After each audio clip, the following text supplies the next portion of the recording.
નમસ્કાર.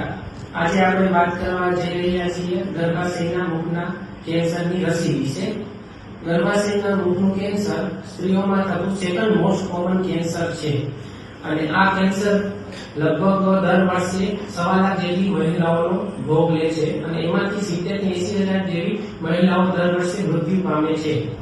તો આ જે કેન્સર છે એ એચપીવી વાયરસના ઇન્ફેક્શનને લીધે થાય છે.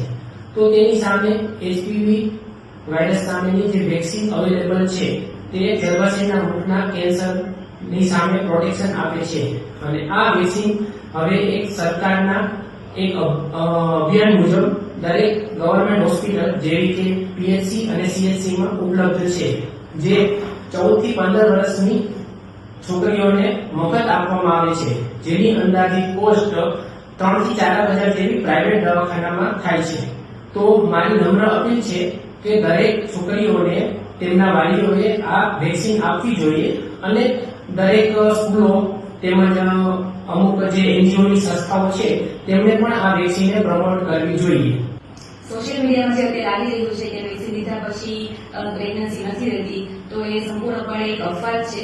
વેક્સિનની સાઇડ ઇફેક્ટની જો વાત કરીએ તો વેક્સિનની એવી કોઈ મેજર સાઇડ ઇફેક્ટ છે જ નહીં. મેં ખુદે પણ આ વેક્સિન લીધેલી છે. કોઈ બી સાઇડ ઇફેક્ટ થતી જ નથી અને જો થાય તો જે વેક્સિન લીધેલી હોય તે જગ્યાએ માઇન્ડમાં સોજો આવી શકે અથવા તો માઇન્ડમાં ફીવર આવી શકે છે.